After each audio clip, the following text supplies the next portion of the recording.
Okay, this is a livestock water that has been created out in the range. This would be what I'd call a range improvement. This is one of the things I claim I own. This water has been piped through a plastic pipe underground for probably 8-9 miles to this point. It comes through here and continues on over the hill to other water troughs and tanks. This is a little bit of a storage here. This is where the cattle drink.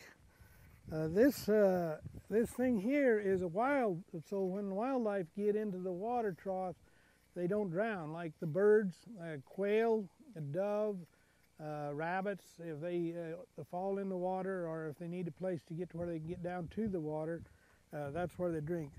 The water that's flowing on the ground does not flow normally. In drought times, the trough is only maintained full of water. So this facility is designed for livestock watering, mainly cows, but the deer and the wild sheep, mountain goats, quail, chukars, doves, and all kinds of predator animals, hawks, birds, fowl, and that type of waterfowl. Everything waters here. Without this, it would be approximately, say, 9 miles to the closest water. I have about 30 of this type of water improvements on this ranch. I want to talk a little bit about this water improvement, this area here. If you look here, you see quite a heavy use of livestock where they've bedded down and they've dropped a lot of manure droppings. According to the agencies, this is a terrible abuse to the land. But let me tell you about wildlife. This area here is where the sage grouse and the doves and different animals will come in, dust themselves off, and they'll use there are all kinds of insects and being created here, and they'll feed on this area. They'll rest and they'll feed, they'll dust themselves off in these kind of areas. So even this area that looks like there's a little bit of abuse for its vegetation, it really has enhanced the desert habitat for as wildlife is concerned.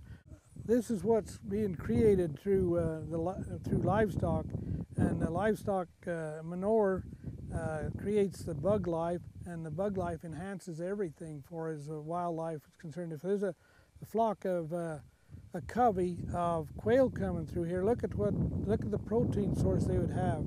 Might be the difference between survival or death for a covey of quail. And for sure, the water and the bugs, look what a mixture, a buffet here. I want to walk out here just about 50 feet from this water, and we'll observe the abuse that maybe the agency would talk about. Okay. Are you ready? We're about 50 feet from that water now, and I have, I don't know exactly number, but let's say 100 head of cattle in this area using this water. And I want to just show you that. Look at the ground cover here, and look at this area. How could you call it being abused? How could you call it being overgrazed? I'm only 50 feet from the water, and there's still the forage. There's volume of feed here for the tortoise, other wildlife, and normally you'd think this would be overgrazed if there was such a thing as overgrazed on my ranch.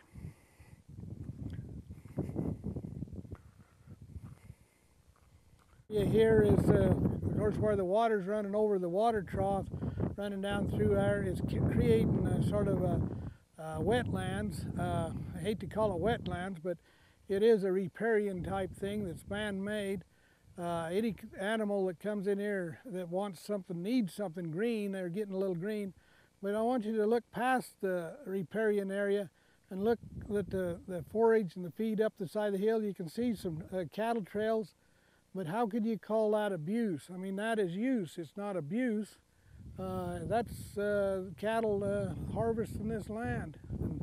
And that's something we should be doing all over the western United States, is harvesting this resource, make it a commodity eatable by man.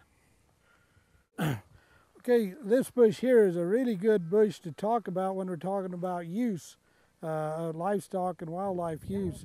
You see this bush is hedged off, like you took clippers and hedged it off. Then you see the new growth coming, the new tender growth. That grows out, and that becomes feed. That's what the wildlife and cows eat, is the feed. Look at the high protein food here that we've got, feed that we've got coming up. We're going to convert this natural resource, this plant, we're going to convert it and put it on your table. That's what we do out here. It'll be delicious red meat.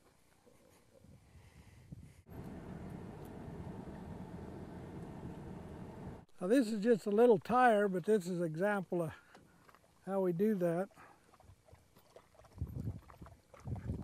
That water comes right in the bottom, so people are not monkeying with the float valve. And the taxpayer did not pay a penny for that improvement. It was all done by my ranch, and we did it in a natural way. Of course not. I think I ought to just keep producing some food for people. About the future of America and your family and wildlife in the area, and you should go on doing exactly as you have been doing.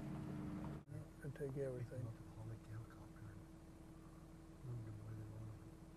Well, I'm saying they were saying that. How far will these cattle run away from water? And they'll run as far as